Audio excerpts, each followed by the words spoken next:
십일조가 무엇인가? 하나님께서 왜 이스라엘에게 십일조를 하라고 명령하셨는가? 하늘나라 재정이 부족해서 그러셨는가? 놓쳐서는 안 될 중요한 것 중 하나가 십일조는 약속의 땅과 관련이 있다는 겁니다. 하나님께서 이스라엘 백성에게 십일조를 명령하신 것은 약속의 땅에 들어가고 난 후의 일이었습니다. 땅의 10분 1, 곧 땅의 곡식이나 나무의 과실이나 그 10분 1은 여호와의 것이니 여호와께 성물이라. 레위기 27장 30절. 하나님께서는 그 약속의 땅에서 나는 소산과 가축의 10분의 1을 꼭 하나님께 바치도록 했습니다. 그것은 하나님께서 어린 양의 피로 말미암아 은혜로 주신 그 약속의 땅에서 생산되는 모든 것은 하나님께서 은혜로 주시는 것이라고 고백하게 하는 것이었습니다. 그러므로 하나님은 하나님의 은혜를 기억하라는 의도에서 11조를 허락하신 겁니다. 그 땅과 그 땅에서 나는 소산은 하나님의 전투를 통해 너희에게 은혜로 주신 것이라는 것을 기억하라는 하나님의 의도가 숨어 있는 것이 바로 11조입니다. 그 11조가 어떤 것인지 조금 더 계시해 보면 너는 마땅히 매년에 토지 소산의 11조를 드릴 것이며 네 하나님 여호와 앞 곧 여호와께서 그 이름을 두시려고 택하신 곳에서 네 곡식과 포도주와 기름의 11조를 먹으며 또 내 우양에 처음 난 것을 먹고 내 하나님 여호와 경외하기를 항상 배울 것이니라. 신명기 14장 22절 23절. 여기 보면 하나님께서 11조를 권속들과 함께 먹으라고 하셨습니다. 그러므로 11조는 그 용도가 우리가 아닌 것처럼 단순히 레위인들의 생활비에 극한되는 것이 아니라 하나님께서 은혜로 주신 것을 다시 하나님께 바침으로 그 모든 것들이 은혜라는 것을 확인하고 그것을 자신과 권속들이 나누어 먹으며 잔치를 벌이는 것이 바로 11조인 겁니다. 그런데 23절을 보면 11조를 먹으라고 하시면서 내 곡식과 포도주와 기름의 11조를 먹으며 또 내 우양에 겨울 난 것을 먹고라고 말씀하셨습니다. 그러므로 11조라는 것은 우양에 처음 난 것, 즉 만물, 마디와 깊은 관련이 있음을 알 수 있습니다. 그렇다고 성경이 말하는 만물이 무조건 처음 난 것을 말하는 것은 아닙니다. 그들이 여호와께 드리는 첫 소산, 곧 제일 좋은 기름과 제일 좋은 포도주와 곡식을 내게 주었은즉 그들이 여호와께 드리는 그 땅 처음 익은 모든 열매는 내 것이니 내 집에 청결한 자마다 먹을 것이라. 민수기 18장 12절 13절. 이 구절은 하나님께서 레위인들과 제사장들의 분깃에 관해서 설명하시는 말씀이다. 알다시피 레위인들은 이스라엘 사람들의 11조로 그 분깃을 삼는 사람들입니다. 그런데 하나님께서 그들의 분깃을 첫 소산이라고 표현을 하시면서 곧 제일 좋은 기름과 제일 좋은 포도주와 곡식이라고 부연을 하셨습니다. 그러므로 이스라엘이 하나님께 바쳤던 것은 단순히 제일 처음 익은 곡식과 제일 처음 태어난 짐승이 아니라 가장 좋은 것이란 의미입니다. 거기에는 그렇게 가장 좋은 것도 하나님이 은혜로 허락하신 하나님의 것이라면 그 뒤에 별로 안 좋은 것들은 말할 것도 없이 모두 하나님의 것이라는 신앙 고백적인 내용이 담겨 있는 겁니다. 즉 만물은 단순히 첫 번째 태어난 것을 의미하는 것이 아니라 그 만물의 속에 있는 전체를 대표한 겁니다. 그러므로 11조는 하나님께서 하나님의 백성에게 허락하시는 세상 어떤 것과도 비교할 수 없는 가장 좋은 어떤 복을 대표하는 겁니다. 만물하면 대표적으로 생각나는 것이 무엇인가? 출애굽의 6월절입니다. 그러므로 이 11조는 6월절과도 아주 밀접한 관련이 있다는 것을 알 수 있습니다. 유월절에 애굽의 장자들이 다 죽었을 때 하나님께서 어린 양의 피를 문설주와 인방에 바른 이스라엘의 장자들을 모두 살려주셨습니다. 그리고는 이스라엘에게 내가 너희 장자들을 살려주었으니 처음 난 것은 사람이건 짐승이건 모두 내게 바치라는 명령을 내리셨습니다. 처음 난 자는 다 내 것임은 내가 애굽 땅에서 그 처음 난 자를 다 죽이던 날에 이스라엘의 처음 난 자는 사람이나 짐승을 다 거룩히 구별하였음이니 그들은 내 것이 될 것임이니라. 나는 여호와니라. 민수기 3장 13절. 오직 생축의 첫 새끼는 여호와께 돌릴 첫 새끼라. 우 양을 물론하고 여호와의 것이니 누구든지 그것으로는 구별하여 드리지 못할 것이며. 레위기 27장 26절. 이처럼 11죄는 유월절 어린 양에 의해 살아난 처음 난 것, 마디들의 대신이란 의미가 들어 있습니다. 그렇게 하나님께 바쳐질 만물에 대한 명령은 이미 출애굽기에서부터 주어졌습니다. 여호와께서 너와 내 조상에게 맹세하신 대로 너를 가나안 사람의 땅에 인도하시고 그 땅을 내게 주시거든. 너는 무릇 초대생과 내게 있는 생축의 초태생을 다 구별하여 여호와께 돌리라. 수컷은 여호와의 것이니라. 나귀의 첫 새끼는 다 어린 양으로 대속할 것이요. 그렇게 아니하려면 그 목을 꺾을 것이며 너의 아들 중 모든 장자된 자는 다 대속할지니라. 장래에 네 아들이 내게 묻기를 이것이 어쩌미냐 하거든. 너는 그에게 이르기를 여호와께서 그 손의 권능으로 우리를 애굽에서 곧 종이 되었던 집에서 인도하여 내실세. 그때에 바로가 강팍하여 우리를 보내지 아니하마에 여호와께서 애굽 나라 가운데 처음 낳은 것을 사람의 장자로부터 생축의 처음 낳은 것까지 다 죽이신 고로 초태생의 수컷은 다 여호와께 희생으로 드리고 우리 장자는 다 대속하나니. 출애굽기 13장 11절 15절.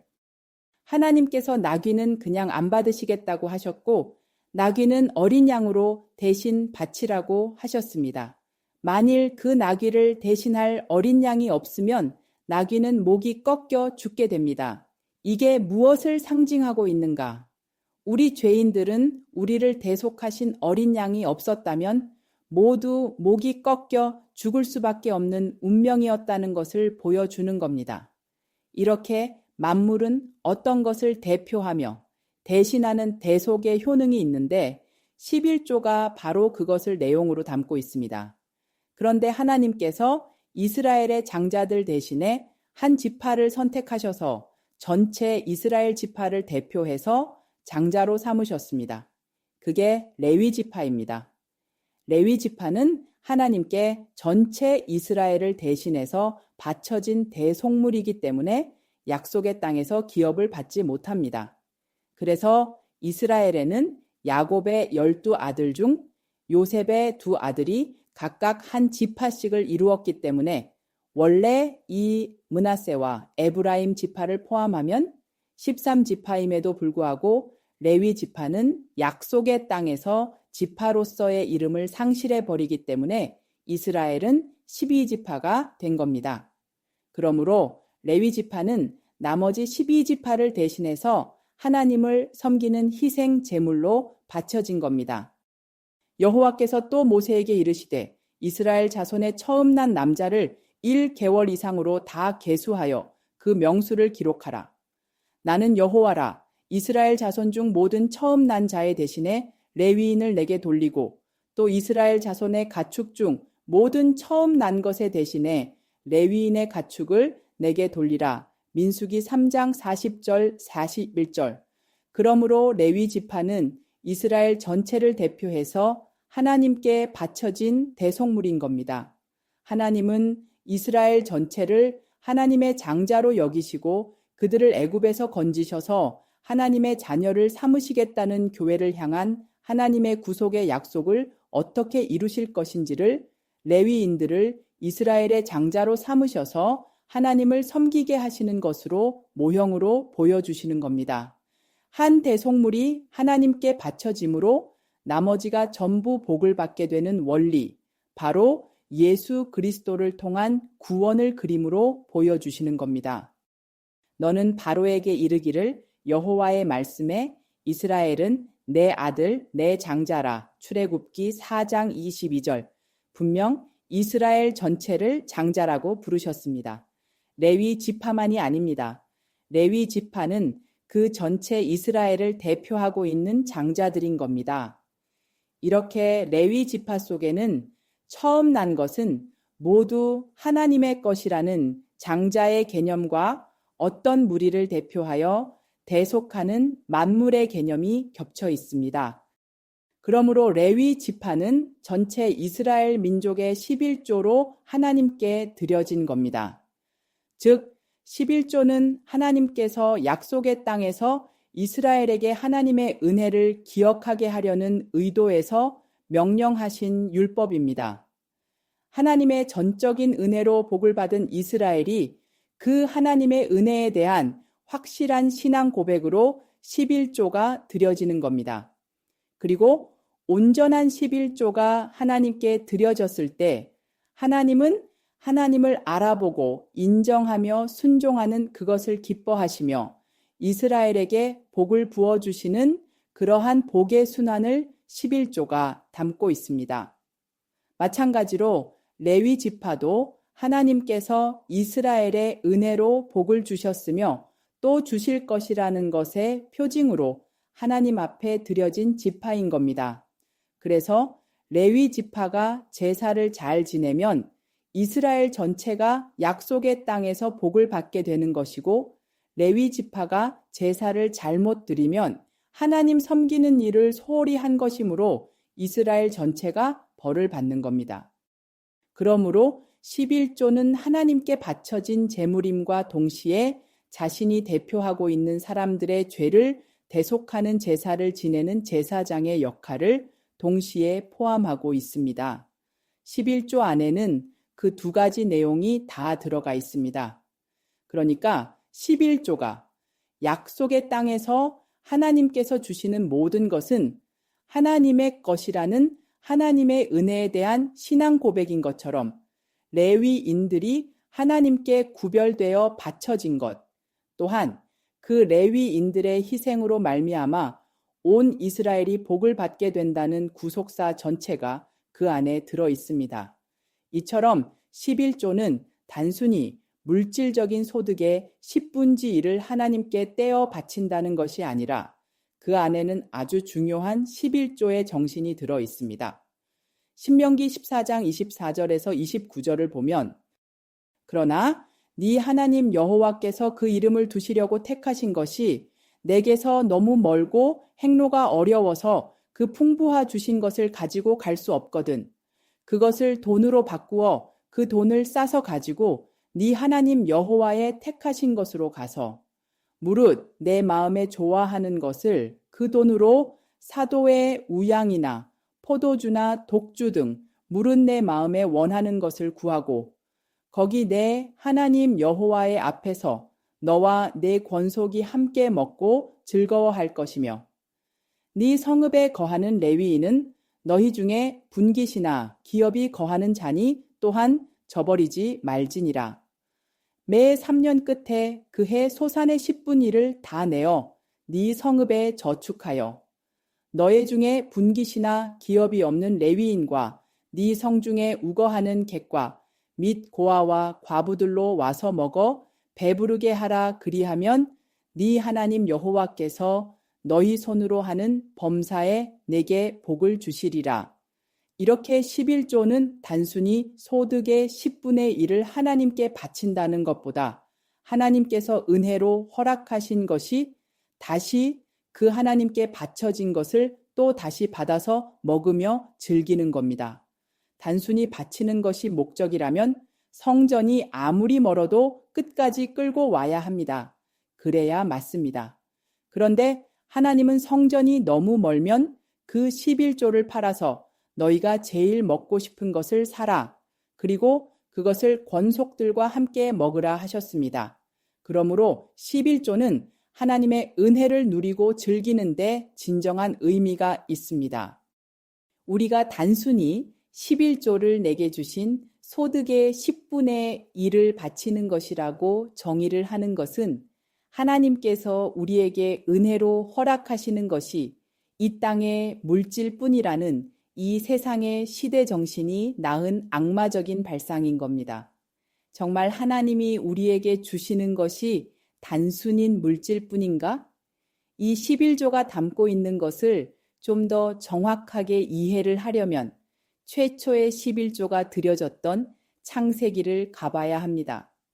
아브람이 그 조카에 사로잡혔음을 듣고 집에서 길리고 연습한 지 318인을 거느리고 단가지 쫓아가서 그 가신을 나누어 밤을 타서 그들을 쳐서 파하고 다메색 좌편 호박까지 쫓아가서 모든 빼앗겼던 재물과 자기 조차롯과 그 재물과 또 부녀의 인민을 다 찾아왔더라. 아브람이 그돌라오멜과 그와 함께한 왕들을 파하고 돌아올 때에 소돔 왕이 사회 골짜기 곧 왕곡에 나와 그를 영접하였고 살렘 왕 멜기세덱이 떡과 포도주를 가지고 나왔으니 그는 지극히 높으신 하나님의 제사장이었더라. 그가 아브람에게 축복하여 가로되 천지의 주제시오 지극히 높으신 하나님이여 아브람에게 복을 주옵소서. 너희 대적을 내 손에 붙이신 지극히 높으신 하나님을 찬송할지로다. 하마의 아브람이 그 얻은 것에서 10분 1을 멜기세덱에게 주었더라. 창세기 14장 14절 20절. 최초의 11조가 등장하는 장면입니다. 소돔 왕과 고모라 왕과 아드마 왕과 스보임 왕과 소알 왕 이렇게 5나라의 연합군이 엘람 왕, 고임 왕, 시날 왕, 엘라살 왕 이렇게 4나라의 연합군과 전쟁을 했습니다. 그 와중에 소돔에 살던 아브라함의 조카 롯이 잡혀가게 되었으니 그 소식을 들은 아브라함이 집에서 키우던 사병 318명을 데리고 그 4나라 국가 연합군 수만 명을 무찌르고 롯을 구해왔습니다. 그 전쟁은 어느 뭐로 보나 아브라함이 이길 수 있었던 전쟁이 아니었습니다. 그 전쟁은 하나님께서 함께 하셔서 이긴 전쟁이란 사실을 아브라함은 알았습니다. 그런데 돌아오는 길에 살렘 왕 멜기세덱을 만났습니다. 성경은 그 사람을 살렘 왕, 즉 샬롬 왕, 평강의 왕이라고 부릅니다. 그리고 그는 지극히 높으신 하나님의 제사장입니다. 그가 떡과 포도주를 가지고 나와서 아브라함을 축복했습니다. 떡과 포도주, 제사장, 축복, 언뜻 떠오르는 분이 있습니다. 그 멜기세덱이 천지의 주제시오 지극히 높으신 하나님이여 아브라함에게 복을 주옵소서 그랬더니 아브라함이 그 멜기세덱에게 11조를 바쳤습니다. 아브라함의 그러한 행위는 이 모든 것은 당신의 덕택입니다. 라는 고백입니다. 그 말은 이 전쟁은 당신이 이기게 해준 것입니다. 라는 고백입니다.